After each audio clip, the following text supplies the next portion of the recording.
Olá, pessoal. Boa tarde a todos e todas. Primeiramente, eu vou fazer minha autodescrição. Eu sou uma mulher negra, tenho cabelos castanhos, estou de cabelo preso, uso óculos preto, é, e estou com uma blusa colorida. Então, hoje nós daremos continuidade, né, a mais um ciclo do nosso projeto, do Projeto Cultural na Roda, Diálogos e Perspectivas em Arquivística, vinculado à Universidade Federal do Estado do Rio de Janeiro e coordenado pelas arquivistas Fabiana Patuele Lima e por mim, né, Priscila Freitas de Carvalho. Nessa webconferência de hoje, a gente vai ter a honra de receber a doutora Camila Matos da Costa, que apresentará o tema, né? Podem os arquivos ser comunitários? Definições, fronteiras, marcos teóricos e um convite à reflexão coletiva. A proposta da palestra é discutir como a temática dos arquivos comunitários vem ganhando destaque na área da arquivística e, né, se por um lado há abordagens que tradicionalmente classificam os arquivos em públicos e privados, de outro emergem perspectivas que defendem os arquivos comunitários como uma categoria própria, com especificidades teóricas, políticas e legais. Nessa apresentação, a palestrante trará contribuições que dialogam tanto com a literatura internacional quanto com os debates contemporâneos no Brasil. E ela nos convida a uma reflexão crítica, e coletiva sobre esse tema. Vou fazer trazer aqui a mini biografia da nossa palestrante, né? A Camila Matos da Costa. Ela é arquivista, ela é mestre e doutora em ciência da informação, especialista em arquivos e direitos humanos e em gestão do patrimônio cultural das ciências e da saúde. Formada também em arquivologia pela Unirio e possui experiência nas áreas da arquivologia, da ciência da informação, com ênfase em arquivos e direitos humanos, arquivos comunitários, ciência, conhecimento e sociedade, ética da informação, estudos sobre vigilância e os impactos da inteligência artificial e dos algoritmos na vida social. Mais recentemente tem se dedicado aos estudos da ética feminista, do cuidado e as suas potencialidades de transformação das práticas arquivísticas, desde a descrição e preservação de registros até o cuidado com as comunidades e com o próprio conhecimento. Nós ressaltamos que as informações e opiniões apresentadas são de exclusiva responsabilidade das autoras e dos autores, não refletindo necessariamente o posicionamento das instituições organizadoras do evento. É permitida a reprodução do conteúdo desde que citada a fonte, e nesse momento eu passo a palavra à palestrante e desejo a todos e todas uma excelente conferência. Olá, boa tarde. Vou começar me autodescrevendo e depois sigo, enfim, falando de mim e falando do que eu tenho pensado. Eu sou uma mulher branca, de cabelo castanho, tô com uma blusa preta e branca e uso batom vermelho, tenho também um piercing no nariz. Primeiro, antes de tudo, né, eu quero saudar quem me convidou, a Priscila e todas as outras pessoas envolvidas no arquivo da Unirio e no projeto. Quero também saudar o uso de uma plataforma que, de alguma maneira, representa um passo para sair das grandes plataformas como aquelas das big techs, né? Porque toda vez que a gente tem que usar uma nova plataforma, a gente fica um pouco incomodado, pensando como é que é, mas a verdade é que todas as iniciativas nesse sentido também merecem ser saudadas. E bom, a Priscila já falou, mas a nossa proposta aqui é não responder a pergunta, ou melhor, essa pergunta eu tenho resposta, mas a minha ideia principal é que a gente saia daqui com mais questões ou com mais fôlego para ter dúvidas e questionar determinados pressupostos do que certezas absolutas.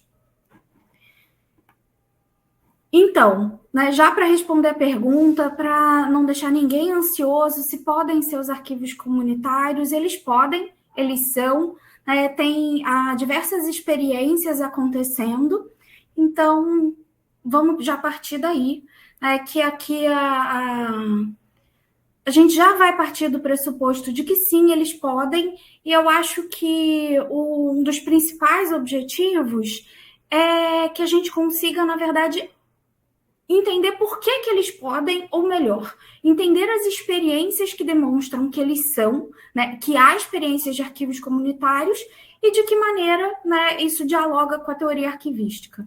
Ou que isso pode dialogar, porque também acho que a gente precisa partir para os pontos de interlocução. Então, a Priscila já falou, mas eu sou arquivista, mestre e doutora em ciência da informação, e também sou arquivista de uma organização feminista chamada Futuras Feministas do Sul, que eu convido a todas as pessoas aqui presentes a conhecerem. E lá nós temos algo que a gente acredita ser, né, a construção de um arquivo comunitário feminista. E já quero começar pelo agradecimento. Eu quero agradecer aquelas pessoas que conseguem manter vivo o seu otimismo arquivístico, o seu próprio, e também o otimismo arquivístico dos outros, né? E eu não vou citar ninguém nominalmente, porque muitas pessoas mantêm o meu otimismo arquivístico aceso, mas quero, dentre essas pessoas, destacar aquelas pessoas que fazem os arquivos comunitários acontecerem. Porque, do meu ponto de vista, né, da minha experiência individual, a verdade é que essas pessoas efetivamente mantêm o meu otimismo, mas eu acho que elas também mantêm seus otimismos e o otimismo arquivístico de comunidades inteiras, a partir dessa construção. E eu achei importante começar pelo agradecimento, pelo final, porque a verdade é que por trás de todos os documentos, por trás de todos os conjuntos documentais, há pessoas. E são essas pessoas que fazem tratamento, são essas pessoas que que dão acesso, são essas pessoas que tornam o trabalho em qualquer instituição arquivística possível, e nos arquivos comunitários não seria diferente. Para hoje, né, o que eu estou pensando que a gente possa discutir?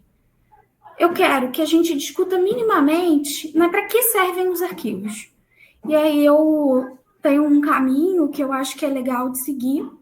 Eu quero que a gente retome alguns conceitos, principalmente porque nessa discussão, né, o que é arquivo, o que não é arquivo, o arquivo não pode ser comunitário, porque a lei diz que os arquivos são divididos em públicos ou privados. Então, do que a gente está falando quando a gente está falando de arquivo e também de arquivo comunitário, mas eu quero que a gente vá além nos conceitos, porque eu acho que muitas vezes a nossa discussão ela está no âmbito da arquivologia e a gente perde uma outra parte da discussão que envolve a discussão que é política, que é social.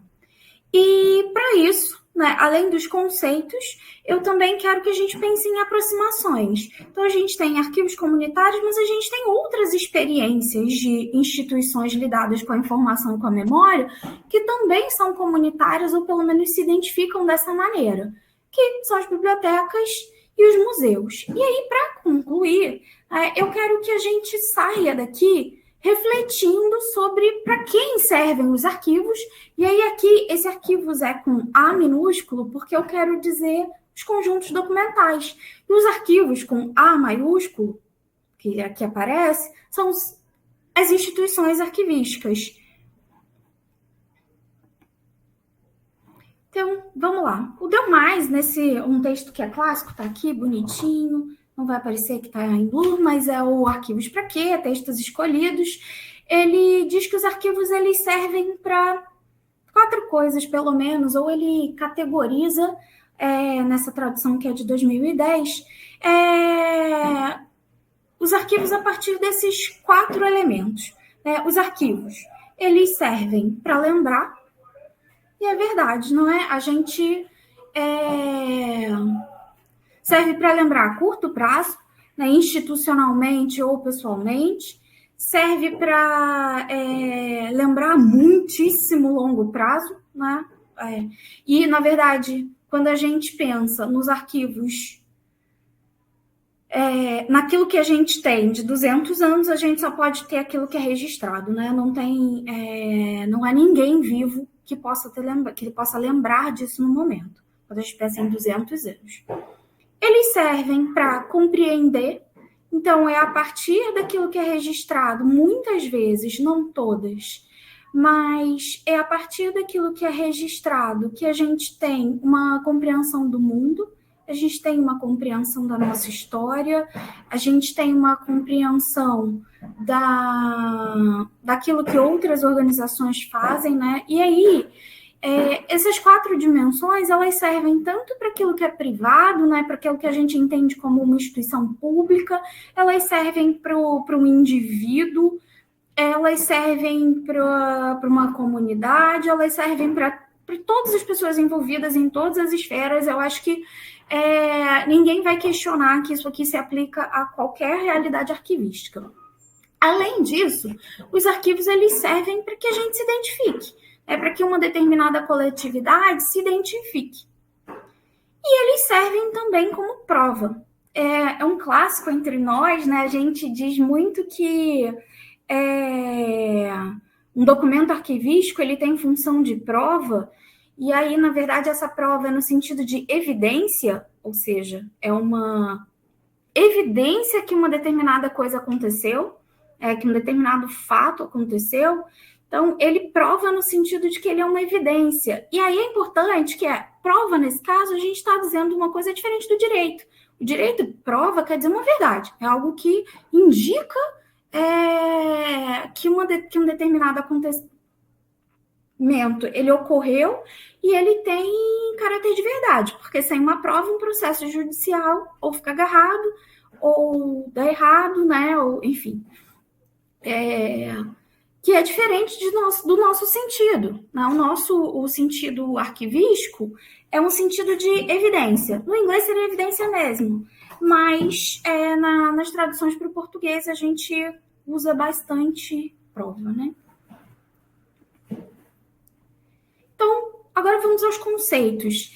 E eu não sei quem já está com os conceitos na ponta da língua, mas eu acho que é legal agora a gente voltar neles para ver o que nos incomoda, né? Quais são as críticas que estão embutidas na ideia de que são ou não são arquivos, né? Então, documento. Essa é uma definição super clássica do Arquivo Nacional, do Dicionário Brasileiro de Terminologia Arquivística, que é de 2005. O documento é uma unidade de registro de informações, qualquer que seja o suporte ou formato.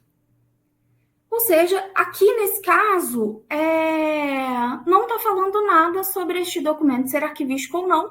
Ou seja, poderia ser um documento bibliográfico, um documento cartográfico, um documento museológico, né? Porque o que aqui está sendo dito nessa definição é que é um registro de informações independentemente do seu formato ou suporte.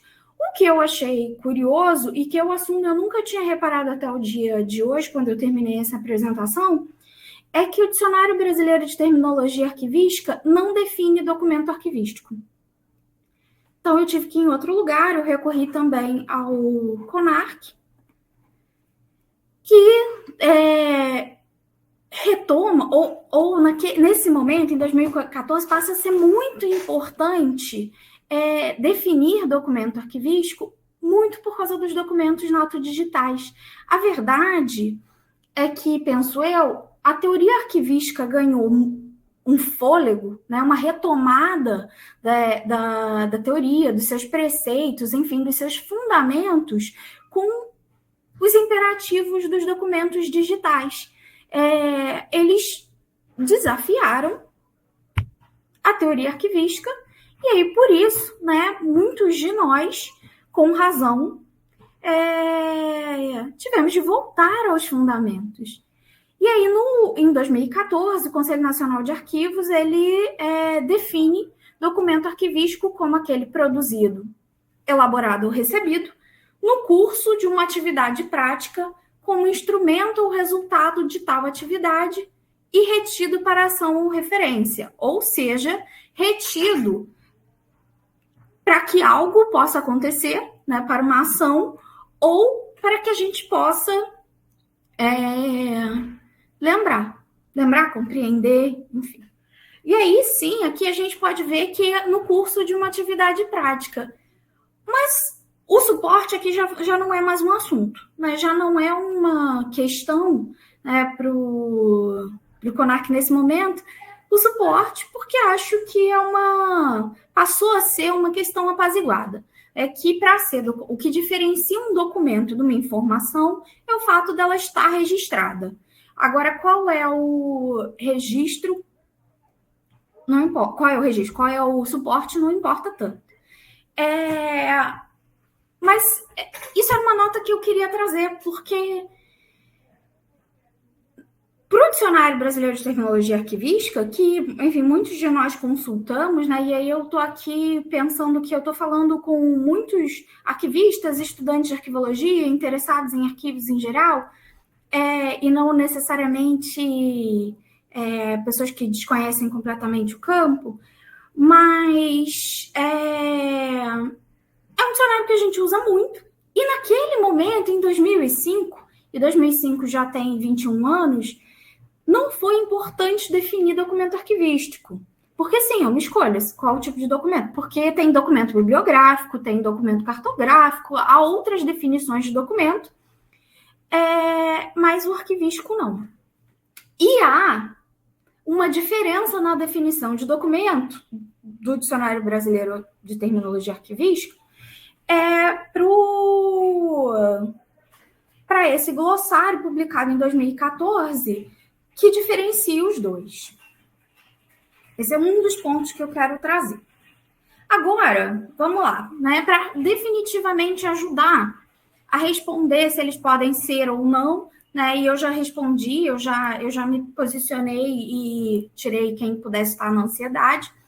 Mas o Dicionário Brasileiro de Terminologia Arquivística, voltando a ele define como um conjunto de documentos produzidos e acumulados por uma entidade coletiva, e aí ele coloca pública ou privada, pessoa ou família, no desempenho de suas atividades, independentemente do suporte, e ele trata como sinônimo de fundo, o que eu sempre acho muito curioso, porque se você colocar só fundo, não quer dizer nada, você tem que botar fundo arquivístico, então fica arquivo, né? E também ele traz outras três definições, que é o que a gente costuma dizer, que é uma palavra polissêmica e que várias vezes causa confusão mesmo. Instituição ou serviço que tem por finalidade a custódia, o processamento técnico, a conservação e o acesso a documentos, não necessariamente documentos arquivísticos. Ou aqui, né, tem uma subtração, né, do arquivístico. Além disso, né, eles podem ser instalações onde funcionam os arquivos, ou um móvel destinado à guarda de documento. Essa quarta, em geral, a gente ignora com frequência. Né? Os grifos são meus, porque algo que é importante destacar é que quando a gente está falando de arquivos comunitários, em geral, a gente está falando das duas primeiras definições. A gente está falando de um conjunto documental que é coletivamente acumulado ou recebido, né? Ou seja, produzido por uma coletividade que se identifica como uma comunidade, ou uma instituição ou serviço que tem por finalidade a custódia. Então, a gente está falando dessas duas dimensões dos significados da palavra arquivo e do significado dicionarizado, né? Mas eu vou voltar nisso. E aí tem uma outra definição que é coleção. Porque, bom, se eles não são arquivos com A minúsculo, ou seja, se eles não são organicamente acumulados, o que eles são? Eles são, pela nossa teoria, eles são coleções. Então, o que é uma coleção? Também pelo Dicionário Brasileiro de Terminologia Arquivística. É o conjunto de documentos que tem uma característica comum, que foi reunido intencionalmente. Então, aqui a gente já tem uma oposição ao organicamente acumulado, que não apareceu, vou voltar um pouquinho, né? Que não apareceu aqui. Aqui não apareceu organicamente. Mas nossa, escrever com o mouse Bom, aqui nesta definição não apareceu, né, organicamente, mas é isso que está implícito, pelo menos na definição de coleção, né, de que aqui um arquivo teria sido organicamente acumulado e aqui teria uma intenção, ou tem uma intenção. E aí eu trago também a ideia de colecionador, né, que ela pode ser uma entidade coletiva, uma pessoa ou família que é responsável pela formação de uma coleção. Aqui, o colecionador já não também não aparece, né? Também está apagada a ideia de que quem é esta entidade coletiva? Esta entidade coletiva, ela é quem ela quiser, né? Ela não tem uma dívida se ela é pública, se ela é privada, se ela é comunitária, enfim. O que ela é? Só um minuto que eu vou beber uma água.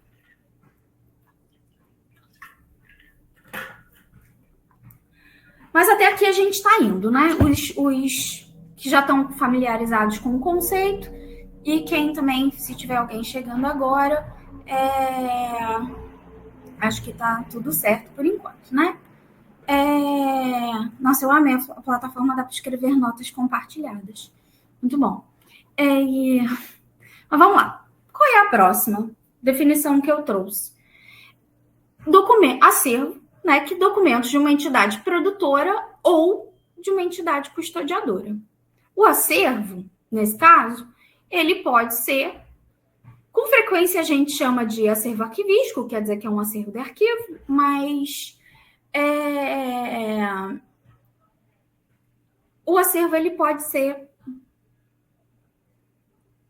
constituído, né, por conjuntos de arquivos, de novo com A minúsculo, ou de fundos arquivísticos, ou ele pode ser, coleções, ele pode ser constituído apenas por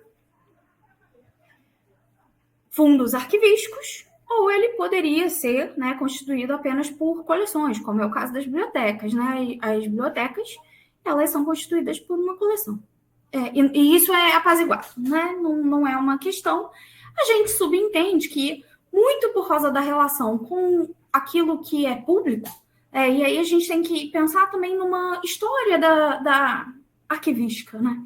De que é uma área do conhecimento muito ligada ao público, né? Ao Estado. Embora arquivos e bibliotecas tenham um nascimento muito parecido, porque, bom, na alta antiguidade não tinha uma grande diferença nesse sentido.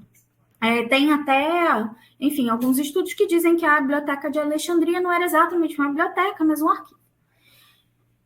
E aí a gente pode ir para outras características dos documentos de arquivo, né, como unicidade, enfim, que ajudariam nesse aspecto. Mas, bom, não quero fazer uma retomada da grande história dos arquivos desde que o mundo é mundo, mas acho que é interessante pensar como essas definições, elas são ligadas, né, por processos que são processos sócio-históricos.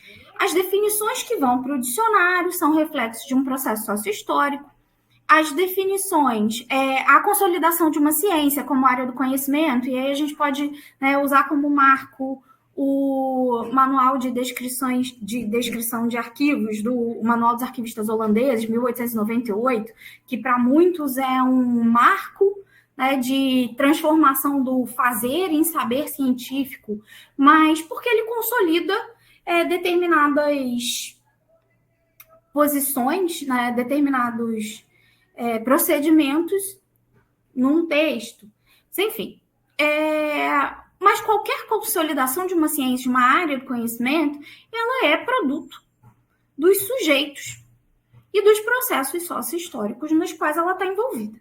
Então, nenhuma dessas definições que eu trouxe para vocês, e se eu tivesse trazido outras definições também, como aquilo que está na Lei 8.159, eu estaria trazendo definições que são descoladas de sujeitos e processos sócio-históricos. E aí, a gente vai ter que concordar com isso. Você pode até, a gente pode até questionar quem são esses sujeitos, né? Se necessariamente esses sujeitos são os que têm o poder ou não, né? Há muitos questionamentos que a gente pode fazer até aí para destrinchar esses processos sócio-históricos, mas é uma premissa que aqui a gente vai ter que partir dela. Agora, eu quero, né, agora que a gente já retomou alguns conceitos, né, eu trouxe o que é um arquivo, de novo, talvez muitos de vocês já tenham ouvido isso tantas vezes na vida que não aguentam mais. Eu trouxe também, retomei, né, a ideia de coleção. Eu quero que a gente vá para outros conceitos que estão em outro lugar. Então, eu fui ao dicionário e eu trouxe o que é privado, né? Porque um dos principais argumentos contrários aos arquivos comunitários é que a legislação, ela diz que os arquivos eles são privados ou públicos. Então, um arquivo privado é aquele que não é público, é o particular. É reservado a certas pessoas.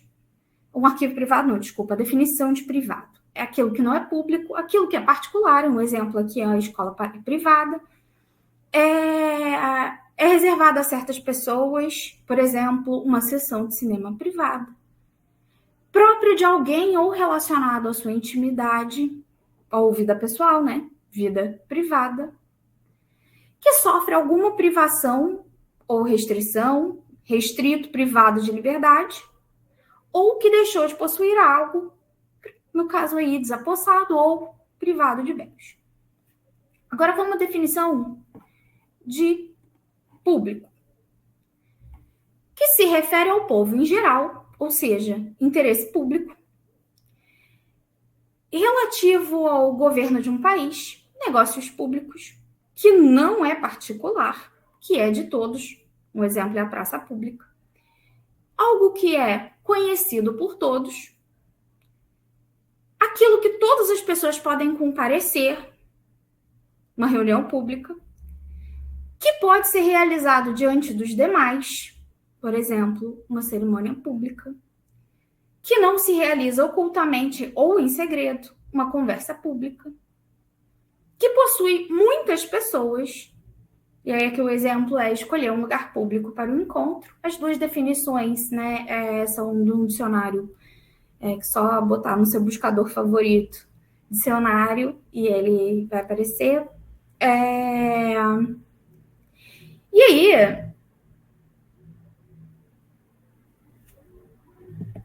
eu quero que a gente... Ui, não foi, eu sempre acho que ele aperta com... E eu quero que a gente pense, então, o que é o comum? E o que é o comum, e depois a próxima é comunitário, o que se diferencia de privado e público nesse sentido? Então, o comum é aquilo que pertence a todos, geral, coletivo, público. Que cada um pode fazer parte ou participar. Aqui um exemplo é um escritório comum. Aquilo que é realizado em conjunto. Uma refeição comum, um quarto comum. Aquilo que é particular a um grande número de pessoas. O interesse comum. Aquilo que é caracterizado pela simplicidade. Aquilo que é muito banal ou frequente, problema comum. E aí até a gente pode pensar que tem um pouco de pejorativo, né? Que, é comum, né? Ordinário. E também tem uma dimensão da gramática. Então, o que é comunitário?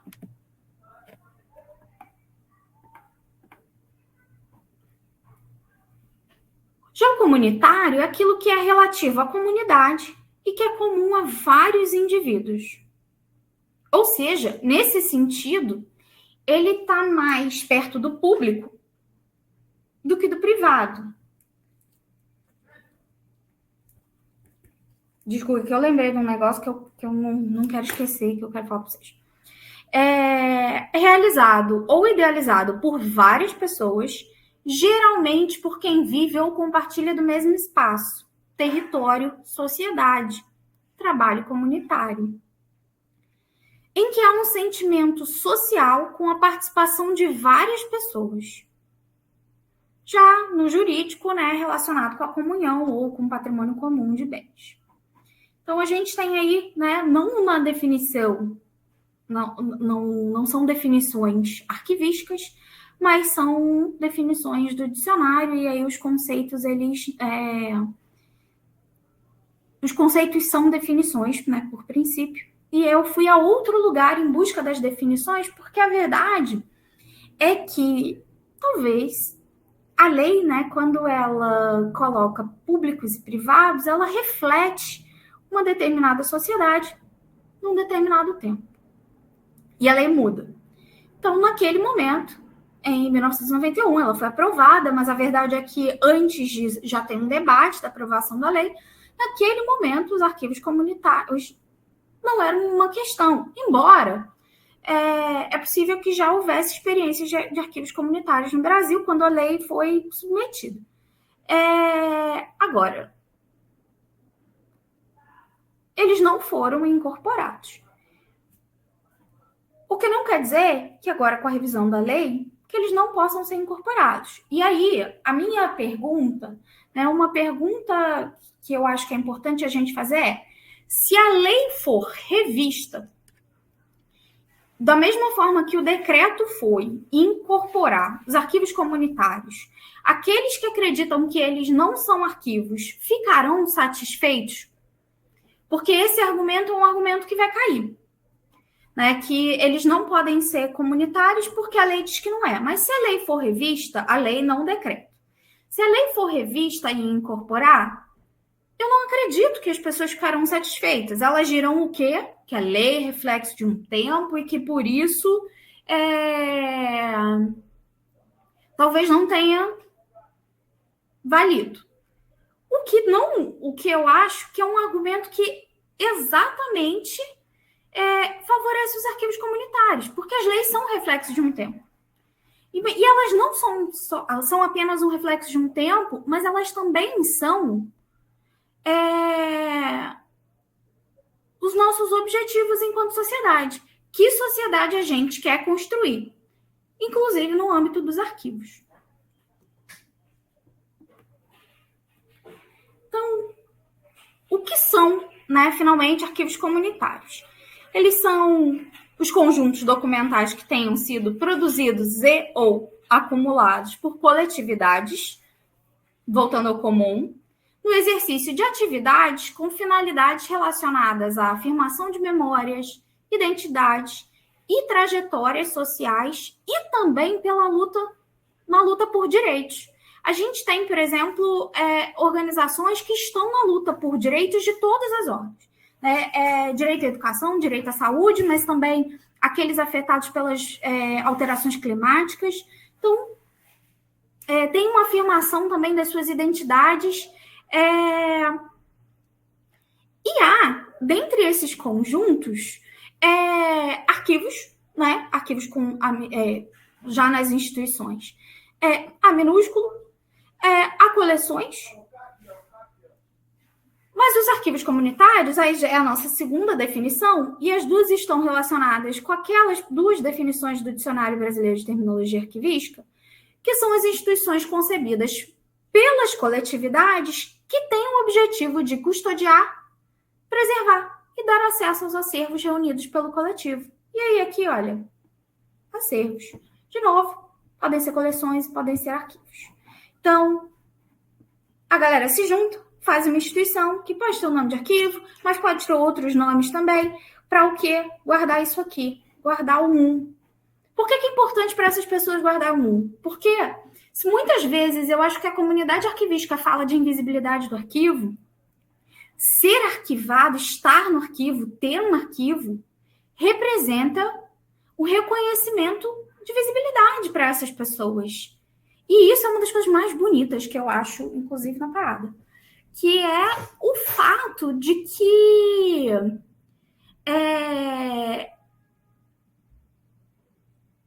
há um reconhecimento do arquivo como aquilo que tem importância, ou seja, toda a comunidade arquivística deveria ficar feliz, mas também como algo que pode ser, que é de direito, que é do coletivo. Né? Então, isso para mim faz parte assim, do que é mais interessante nos arquivos comunitários, que é efetivamente a consolidação de uma democracia informacional. E aí, né, sobre os arquivos comunitários, é importante destacar que eles são amplos, inclusivos e enfatizam a diversidade de experiências, de histórias, de sujeitos, né? Mas, além disso, e isso serve para muitas instituições arquivísticas também, é um desafio prático a manutenção desses acervos, mas é um exercício ideológico. E ideológico aqui não é um problema. Ideológico é uma posição política de mundo, que envolve que mundo a gente quer construir. E aí é importante destacar que reconhecer a importância dos arquivos comunitários é democratizar uma política nacional de arquivos, democratizar as instituições arquivísticas, públicas e privadas, porque os arquivos comunitários estão em outra categoria. E eles acontecem independentemente dos nossos debates. Então, a Whelan e Crossham, para isso, né, os arquivos comunitários, eles prescindem do apoio ativo de comunidades e da participação de comunidades autodefinidas. Então, tem uma importância também no que une os sujeitos que fazem os arquivos comunitários. E aí eles podem ser espaços físicos ou não, com a capacidade de validar e tornar acessíveis o que é a memória e a história de uma determinada comunidade. E aí, eles realmente são um desafio para a teoria arquivística, porque eles extrapolam o que nós comumente entenderíamos como arquivístico, mas a verdade é que muitos outros acervos extrapolam também. E uma questão eles são independentes do Estado. Então, eles, nesse sentido, se diferenciam do comum ali, porque eles não fazem parte do Estado. Mas não é um debate se eles são privados, porque a trajetória da união dessas comunidades é uma trajetória que não faz sentido debater a ideia de privado. Então, agora, eu quero trazer outras experiências de comum em instituição de informação e memória, né? Só para a gente, pelo menos, ter uma noção, assim. A gente tem as bibliotecas comunitárias, que é uma iniciativa coletiva que parte da sociedade, ela é criada e mantida por uma determinada comunidade, não tem intervenção do poder público, conta com um espaço físico determinado, e aí, como é uma biblioteca, né, tem um acervo bibliográfico minimamente organizado e oferece serviços com o objetivo de ampliar o acesso da comunidade à informação, à leitura e ao livro. Então, é próximo do que a gente está falando aqui, tirando o objetivo, né, que aqui é ampliar a leitura, o acesso à leitura e o livro. Mas aqui, o acesso à informação, se a gente parasse por aqui e cortasse isso aqui e adaptasse isso aqui, era bem parecido. Já, né, as bibliotecas comunitárias, elas são constituídas pela comunidade e não para a comunidade, né? Elas são uma iniciativa da comunidade. Elas são uma perspectiva comum do grupo em torno do combate à exclusão informacional como uma forma de luta pela igualdade e justiça social. Tem um processo de articulação local e um forte vínculo com a comunidade. Tem uma referência espacial, e aí para o caso das bibliotecas comunitárias, mas também aqueles arquivos que são de território, a questão da localização é importante. Há outros arquivos em que o território não é o que une a comunidade, mas há arquivos que o território une a comunidade. O Museu da Maré é um exemplo, eu acho que eu vi a Tamires aí, então... o território é importante e a referência espacial também. E aqui, né, o fato de não serem instituições governamentais ou com vinculação direta aos municípios, estados ou federação. Já o museu comunitário, ele tem um outro objetivo em relação aos museus tradicionais. Ele deve servir à comunidade o seu desenvolvimento. É uma ferramenta para a construção de sujeitos coletivos, enquanto as comunidades se apropriam dele para enriquecer as relações no seu interior, desenvolver a consciência da própria história, e propiciar a reflexão e a crítica e organização, a reflexão e a crítica, e também uma organização para ação coletiva transformadora. Definitivamente, algo que os arquivos comunitários, eles fazem também. Então, o que nos incomoda, né, no termo arquivo comunitário? Eu estou falando nos incomoda enquanto arquivista, né? O que nos incomoda nessa ideia? Eu tenho certeza que nenhum arquivista que eu conheço se incomoda com esses valores. Mas, então, a nossa questão mas eles não são organicamente acumulados. É sério que, a partir da discussão, essa é a parte mais importante? Se todos os arquivos comunitários, o que não é verdade, mas se todos eles só tivessem coleções, poderia botar fogo? Não. Todo mundo concorda que não. E não é verdade, porque eu acho que muitas vezes as pessoas partem da crítica também sem conhecer a realidade desses conjuntos. Não conhece as instituições, não conhece as pessoas que estão fazendo, não conhece os acervos dessas instituições e afirmam que não tem, que não é arquivo. E assim, o que eu vou falar mais adiante a gente vai juntando as coisas e vamos agora para tentar finalizar. É novo isso? Não, não é novo. Eu fiz isso aqui é uma pesquisa em inglês, tem muitas publicações, mas tá bom, trapaceei, não botei entre aspas, sempre aparece mais, e também está no texto inteiro. Mas vocês podem ver que tem muita coisa.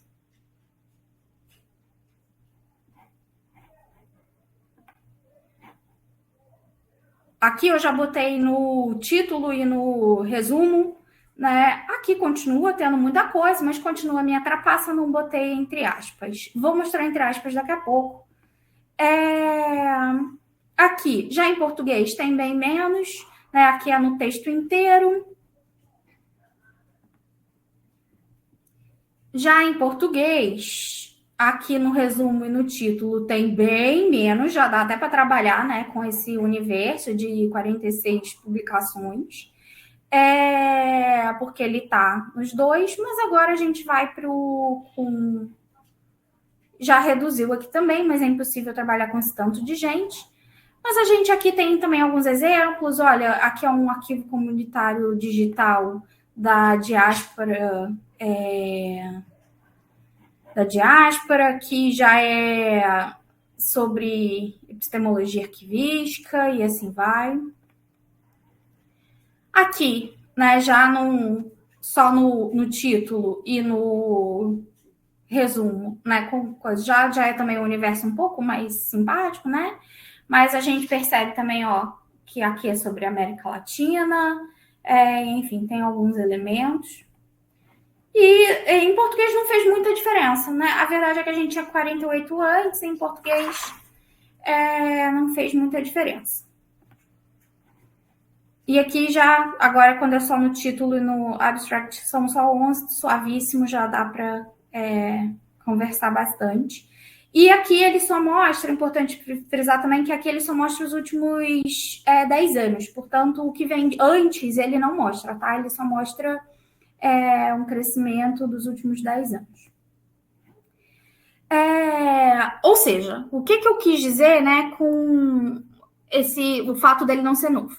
É que não é um assunto que é novo, ali ele mostra os últimos 10 anos, mas a verdade é que no Brasil pode até ser um assunto pouco discutido, mas internacionalmente é um assunto que tem sido trazido, né? Assim, um assunto que tem sido discutido muito a partir das experiências que são muito diversas, mas também por acadêmicos. Muitas das publicações estão na Archival Science, ou seja, uma revista consolidada. Então, aquilo que eu desconheço não necessariamente não existe. Às vezes, o que eu desconheço só diz sobre aquilo que eu ignoro, né? E isso serve para todas as áreas do conhecimento e todas as demais pesquisas em arquivística. E aí, para a gente ir caminhando para o final, né, que eu já estou me alongando muito, mas eu acho que a gente tem que começar a pensar nesses valores aqui, né, que arquivos ou acervos ou instituições arquivísticas, eles refletem valores de sociedade e automaticamente são valores políticos. Eles não são objetos parados no tempo, mas produtos desses sujeitos e dos seus tempos, né? E representam categorias políticas e não necessariamente categorias legais. Então, a verdade é que quando muita gente fala não está na lei, está perdendo uma parte da conversa que é a lei, ela é modificável, né? A gente pode lutar. Ainda bem que a lei é modificável, porque imagina, a gente na lei já teve coisas muito horrorosas. Então, a gente pode fazer a lei ficar a nosso serviço. E aí, o que eu acho que é importante também é que a gente vai em busca de denominadores comuns. O que as experiências de arquivos e arquivos, né, de arquivos, instituições e conjuntos documentais, elas possuem em comum, tanto dos arquivos comunitários quanto das instituições arquivísticas tradicionais. E aí, como é que a gente pode, a partir de todas essas experiências arquivísticas, democratizar acervos e instituições? Porque essas experiências existem e elas vão continuar existindo com a validação ou sem a validação.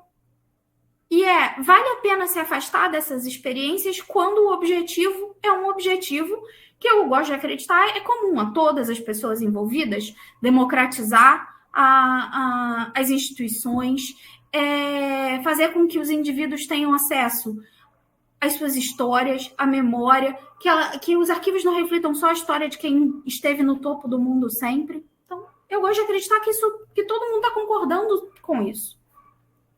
E aí eu acho que é uma coisa importante também para quem é da comunidade acadêmica, né, para os arquivistas, né, é que a gente também tenha certeza de que a gente está falando da mesma coisa, que a gente está achando os mesmos denominadores. Porque senão fica falando A e o outro está falando B. Então, como é que a gente acha uma linguagem comum que seja uma linguagem de diálogo e não de diferença? Porque a diferença ela é muito mais fácil. Mas a construção coletiva da democracia dos arquivos, em geral, da justiça social nos arquivos, ela é pelo diálogo, não só pela diferença. Diferença é para ser respeitada e não um motivo de exclusão. E aí, né, para concluir, o que eu espero que vocês levem daqui, além de muitas dúvidas, que para citar Tom Zé, que eu amo, né, se eu estou te explicando é para te confundir, eu quero que a gente comece a pensar qual é o objetivo das teorias e dos conceitos. Né? Para quem as teorias são construídas e para quem servem os arquivos. E isso serve para os arquivos comunitários, que tem muito visível para quem eles servem. Mas eu acho que a gente tem que refletir para quem as instituições arquivísticas tradicionais servem. E aí, né, com base na ideia de qual é o objetivo das teorias, elas dão conta de toda a complexidade de todas as experiências arquivísticas. Se elas não dão conta, a gente não precisa descartar essa teoria. A gente pode criar teorias que dão conta de outras realidades arquivísticas e outras experiências. E aí eu já comentei rapidamente, mas tudo aquilo que eu desconheço é inexistente? A verdade é que não. Tudo aquilo que eu desconheço é o que eu ainda posso conhecer.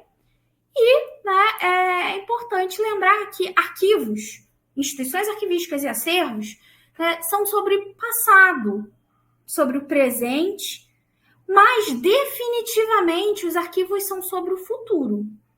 E é nisso que a gente tem que focar quando a gente está falando de todas essas questões. E aí, essas são algumas das bibliografias que eu trouxe e estou aberta para o diálogo agora e sempre.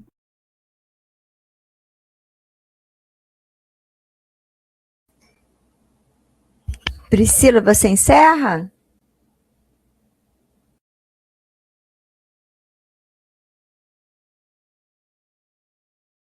Eu não estou ouvindo o áudio, vocês estão ouvindo?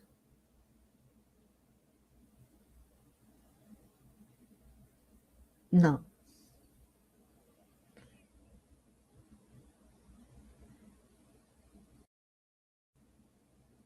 Se não voltar, então a Camila encerra e eu encerro a gravação. Problemas técnicos, pessoal. Mas não vou embora, porque haverá questões, tá?